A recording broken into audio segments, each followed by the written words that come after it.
Oh, Angie. Look out for the guy with the eyes. Hey, everybody. Welcome back. Sorry, I think I must have dozed off a little bit during that last bit. I like the way the eerie music works in this movie. I also must admit to having a soft spot for pilots that never get their chance to become a full series.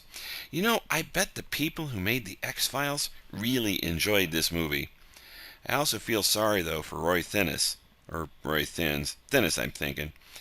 He did about 4 TV movies that year, then ended up as one of a bunch of name stars in Airport 75. And then his career took a nosedive, almost as bad as the Hindenburgs. Yeah, he was in that movie. Oh, the humanities.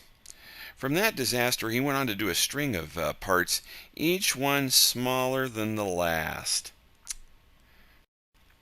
He did have a large role in that 2-part episode of Galactica, The Gun on Ice Planet Zero, and then he was a regular on Falcon Crest. For one season? He did have a decent role later on when Dan Curtis brought back Dark Shadows for a half season of Cancellation City.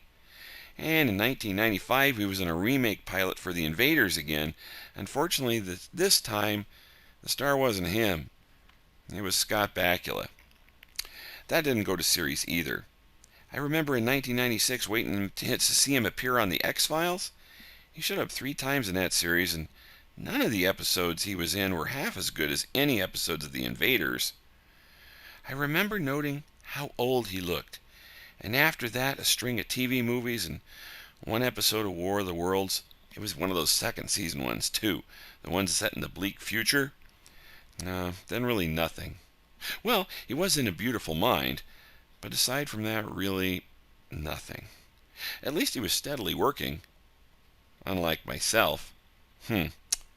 Well, see you next week, kids, and keep thinking about those eyes.